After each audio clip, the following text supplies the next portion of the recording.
माशाल्लाह जी देखें, गंदम अल्हम्दुलिल्लाह अपने इब्तदाई मराहल में है।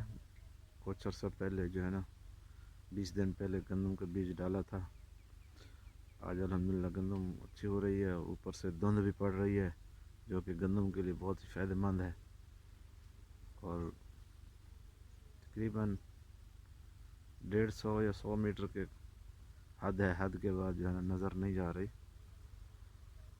तो पंजाब में ये कल से बारिश शुरू है यहाँ पर, उसके बाद धुंध शुरू हो गई है। तो अल्लाह पाक में गंदम में और रिज़्क़ में बरकत अता फरमाए। आप सब हज़रात को हमारी तरफ से दुआएं भी करें और आप भी खुश रहें। अल्लाह हम सबको खुश रखे।